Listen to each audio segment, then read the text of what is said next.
Hello दोस्तों, तो हम मूवी की स्टार्टिंग में एक बोट को जो कि समुंदर के बिल्कुल बीचों बीच होती है, जिसमें एक आदमी होता है जो को काफी ज्यादा समय से इस बोट पर रह रहा था। दोस्तों वो अपनी मर्जी से इस बोट पर नहीं रह रहा होता है, वो इस बोट पर बहुत बड़ी मजबूरी के मारे रह रहा होता है। और दोस्तों इस आदमी का नाम मैरिना होता है। और दोस्तों इसने इस बोट को बिल्कुल अपने घर की तरह बनाया हुआ था और यहाँ इसे इस बोट पर इसलिए रहना पड़ रहा था क्योंकि दोस्तों ये वो वक्त है जब दुनिया के सारे ग्लेशियर पिघल गए हैं और पानी का लेवल बहुत ज्यादा बढ़ चुका है, जिसकी वजह से जमीन का तो दूर दूर तक नामो निशान नहीं दिख रहा होता है, जो कि सब पानी में डूब चुकी है। तो दोस्तों ऐसे वो लोग जो जिंदा बचे हैं वो बेरी जहाजों और बोट में रहकर इस समुद्रों में भटक रहे हैं, लेकिन इन सभी लोगों को अभी भी उम्मीद है कि इस धरती के आखिरी हिस्से में अभी भी ठोस जमीन मौजूद है जहां पर जाकर ये फिर से दुनिया बसा सकते हैं, जिसे ढूंढकर ये लोग अपनी जिंदगी हंसी खुशी गुजार सकते हैं। दोस्तों जिसके बाद मैरिना खाने की तलाश में पानी के अंदर जाता है, मछली पकड़ने के लिए काफी बहुत समय पानी के अंदर देने के बाद भी उसे कुछ नहीं मिलता है। तभी वो अपनी बोट पर वापस आ जाता है। उसी दौरान उसे एक दूसरी बोट दिखती है, तो मैरिना उस बोट के मालिक से बात करता है और वो बोलता है कि देखो समुद्र का ये नियम है कि जब दो लोग एक दूसरे से मिलते हैं तो वो दोनों एक दूसरे की मदद करते हैं, मतलब कि वो दोनों लोग एक दूसरे के साथ में अपना सामान एक दूसरे से बदल सकते हैं। लेकिन दोस्तों वो दूसरा आदमी उससे ये मना कर देता है। वो बोलता है कि नहीं, मैं अपना कोई भी सामान तुम्हारे साथ में बदलना नहीं चाहता हूँ और ना ही मुझे तुम्हारी किसी मदद की जरूरत है। जिसके बाद वो अपनी बोट लेके वहाँ से निकलने लग जाता है। दरअसल दोस्तों उस दूसरे आदमी ने मैरिना की बोट से माल्टे चुराए थे, तो उस आदमी को ये लग रहा होता है कि मैरिना बहाना करके उसे अपने पास बुला रहा है, तो इसलिए बात ज्यादा आगे ना बढ़े, तो वो वहाँ पर से जाना ही सही समझता है। फिर दोस्तों वो बोट वाला आदमी जब थोड़ी दूर पहुँच जाता है तो वो मैरिना को उसके माल्टे दिखाकर चिढ़ा रहा होता है, जिसे देखकर दोस्तों मैरिना को बहुत ज्यादा गुस्सा आता है और वो अपनी बोट को तेजी के साथ में उसके पीछे भगाने लगता है और वो उस आदमी की बोट के पास पहुंचकर उसकी बोट को तोड़ फोड़ कर बराबर कर देता है और वहां से आगे जाने लगता है। जिसके बाद वहां पर कुछ देरी के बाद समुद्री लुटेरे भी उस आदमी के काफी ज्यादा पास आ गए थे, जो कि उस माल्टे चुराने वाले आदमी के ऊपर हमला करके उसे जान से ही मार देता है। जिसके बाद दोस्तों मैरिना एक समुद्र में ही मौजूद एक कबीले के पास में जाता है, जो कि दोस्तों वो इस कबीले के पास दरअसल अपने सामान को बेचने आया है था, लेकिन उस कबीले के लोग मैरिना के सामान को खरीदने से ही मना कर देते हैं क्योंकि उसका सारा सामान बेकार था, जो कि किसी भी काम का नहीं होता है। तभी मैरिना उसके बाद उन लोगों को एक बोतल में रखी मिट्टी दिखाता है, जिसको देखकर उस कबीले का सरदार उसको अंदर आने के लिए बोलता है। दोस्तों दरअसल सभी जगह पानी होने के मारे वो लोग मिट्टी को देखकर चौंक जाते हैं, जिसकी उसे बहुत ज्यादा कीमत मिल सकती है। सभी जगह पानी होने के मारे मिट्टी को मांग भी बहुत ज्यादा थी क्योंकि उससे अनाज उगाया जा सकता था। फिर उस मिट्टी को कीमत लगाई जाती है। इस काफिले के लोग उस मिट्टी के उससे 4 सिक्के दे रहे होते हैं, लेकिन वो मिट्टी बहुत कीमती थे, इसलिए मैरिना उसके 8 सिक्के मांगता है, जिस पर वो लोग मान भी जाते हैं और उसे 8 सिक्के दे दिए जाते हैं, जिन सिक्कों को लेके वो वही एक दुकान पर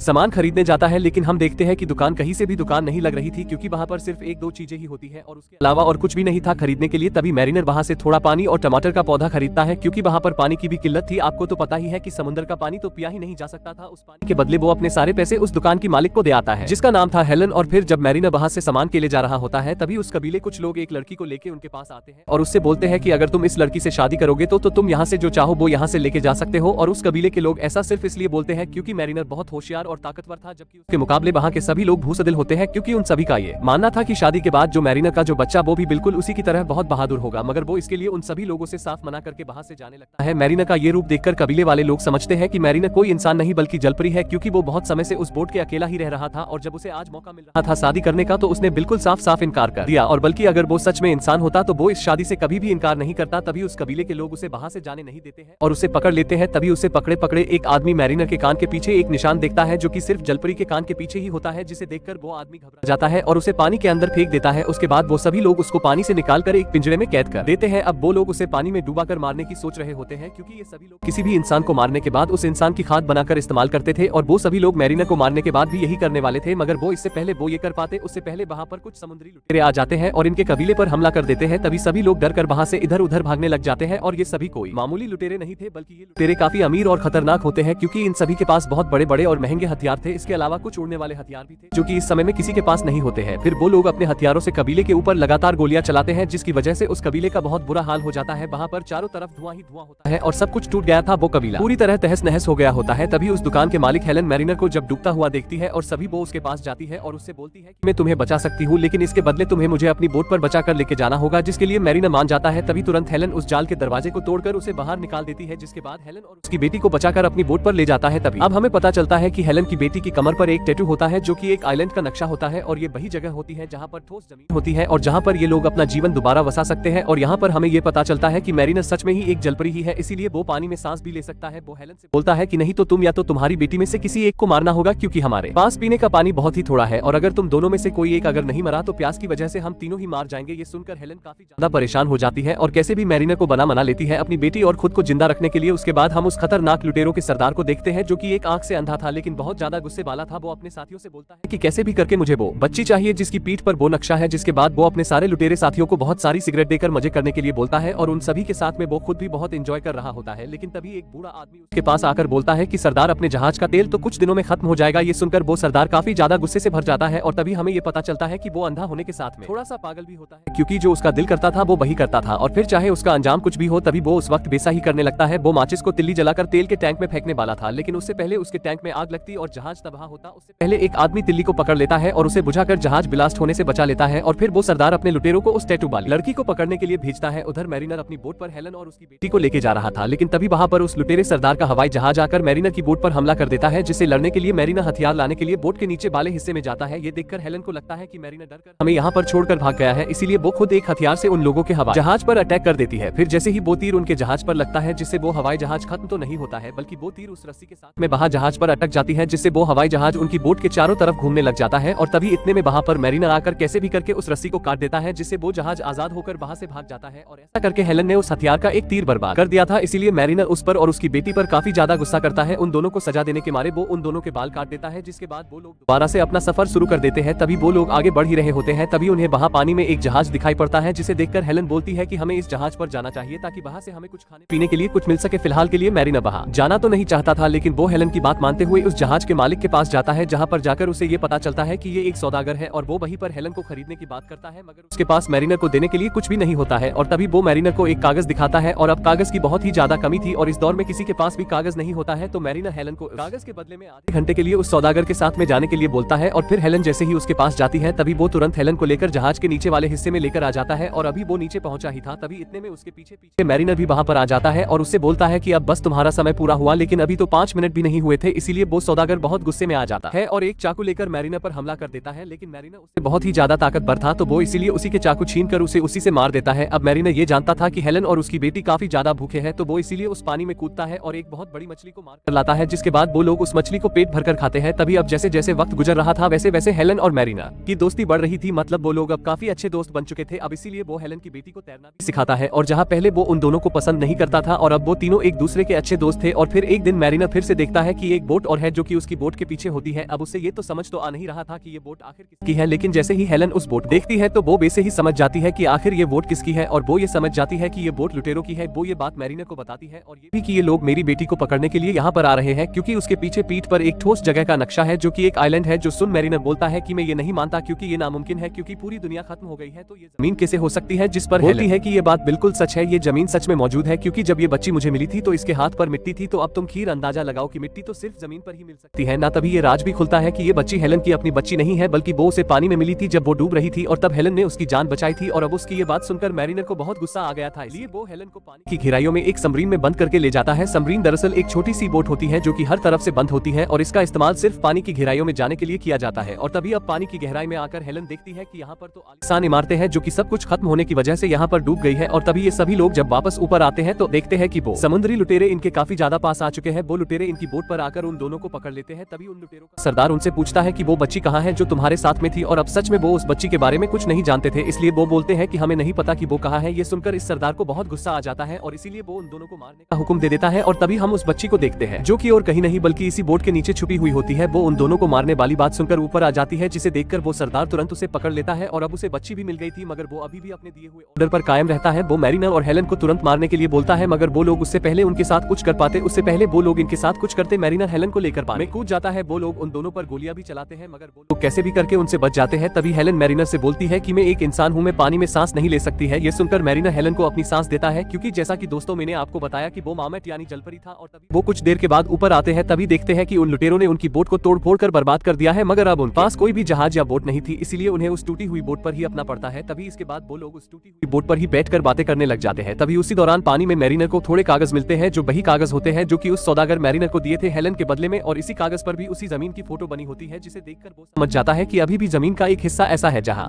पर मिट्टी है और वहाँ पर दोबारा से जीवन बसाया जा सकता है। मगर इस जगह पर जाने का नक्शा किसी और के पास नहीं, सिर्फ उस बच्ची के पास है, यानी कि उस बच्ची के पीठ पर बना हुआ वो टैटू। इसीलिए मैरिनर ये फैसला करता है कि वो कुछ भी करके उस बच्ची को ढूंढ कर रहेगा, मगर उनके जहाज की हालत ऐसी नहीं थी कि वो उस पर सफर कर सके। इसके बाद एक आदमी एक हवाई गुब्बारे में आता है और हेलन को पुकारने लगे जाता है। उसे देखते ही हेलन उसे पहचान लेती है, क्योंकि वो उसके कबीले का ही होता है। और तभी वो उन दोनों को अपने गुब्बारे में बिठा लेता है, जिसके बाद वो उन लुटेरों को ढूंढने के लिए आगे की तरफ बढ़ता करते हैं। काफी देर ढूंढने के बाद मैरिनर को उन लुटेरों का जहाज मिल जाता है, जहां वो चोरी चोरी इस जहाज में चैट जाता है। जिसके बाद वो उस सरदार के पास जाता है और बोलता है कि उस बच्ची को हमारे पास हमें वापस कर दो, मगर वो सरदार उस बच्ची को देने से मना कर देता है। ये इनकार सुनकर मैरिनर अपने साथ लाया बॉम्ब उनके जहाज के टैंक में डाल देता है, जिस वजह से वहां पर बहुत बड़ा धमाका हो जाता है, जिससे काफी सारे लुटेरे मारे जाते हैं। जिसके बाद मैरिनर उस बच्ची को ढूंढने लगता है, लेकिन वो सरदार उस बच्ची को लेकर एक हवाई जहाज में बैठकर वहां से जाने लग जाता है, मगर उससे पहले वो उस बच्ची को लेकर वहां से जा पाता। मैरिनर सिर्फ अपने हाथ से ही हमला करके उस जहाज को रोक देता है, जिससे वो जहाज भी खराब हो गया। जिसके बाद वो गुब्बारे में बैठा हुआ आदमी और हेलन वहां पर आ जाते हैं और एक रस्सी के सहारे मैरिनर और उस बच्ची को ऊपर की तरफ खींच लेते हैं। तभी वो लोग देखते हैं कि उन लुटेरों के जहाज में एक काफी बड़ा धमाका हो गया है, जिससे बचे हुए सारे लुटेरे भी मारे जाते हैं। तभी हम देखते हैं कि उन लुटेरों का सरदार अभी भी मारा नहीं होता है, बल्कि वो अभी भी जिंदा है, जो कि मैरिनर पर गोली चलाता है। और वो गोली मैरिनर के तो नहीं लगती, मगर वो उस हड़बड़ी में उस गुब्बारे से नीचे पानी में गिर जाती है। और बच्ची को पकड़ने के लिए वो सरदार अपने 3 साथियों को भेजता है, लेकिन जिससे पहले वो उस बच्ची को पकड़ पाते, उससे पहले मैरिनर ठीक वक्त पर रस्सी के सहारे से लटक कर उस बच्ची को पकड़कर उसे सीधा वापस ऊपर ले जाता है। जिसके बाद वो तीनों बोट एक दूसरे के साथ में टकराकर ब्लास्ट हो जाती हैं और आखिरकार उनकी भी मौत हो जाती है। और उसी में से एक कश्ती पर उन लुटेरों का सरदार भी होता है, जिसका भी उसी ब्लास्ट में खेल खत्म हो जाता है। जिसके बाद हम देखते हैं कि हेलन के उस साथी को नक्शा देखना आता था, वो उस बच्ची के पीठ पर नक्शे के जरिए उस जगह पर पहुंच जाते हैं जहां पर जमीन होती है। जिसके बाद वो लोग वहां आकर बहुत खुश हो जाते हैं। उन लोगों को वहां पर एक झोपड़ी भी मिलती है, जिसके अंदर जैसे ही वो आते हैं, जहां पर उन्हें वहां पर 2 कंकाल मिलते हैं, जो कि किसी और के नहीं बल्कि उस बच्ची के मोम डेट के होते हैं, क्योंकि वो घर उसी का होता है। और यहाँ पर वो टैटू बनाने वाला पेन भी होता है, जिसकी मदद से उस बच्ची के माँ बाप उसकी पीठ पर टैटू बनाया था। जिसके बाद मैरिनर उन तीनों को वहीं पर छोड़कर अपनी बोट लेकर फिर से पानी में चला जाता है, क्योंकि उसे पानी में रहना पसंद होता है। जिसके बाद हेलन और वो बच्ची उसे जाता हुआ देखती है। और उसी के साथ दोस्तों इस शानदार मूवी का एंड हो जाता है। और इसी के साथ में दोस्तों अपने भाई को सपोर्ट करने के लिए इस चैनल को सब्सक्राइब करना ना भूले। ओके बाय बाय दोस्तों।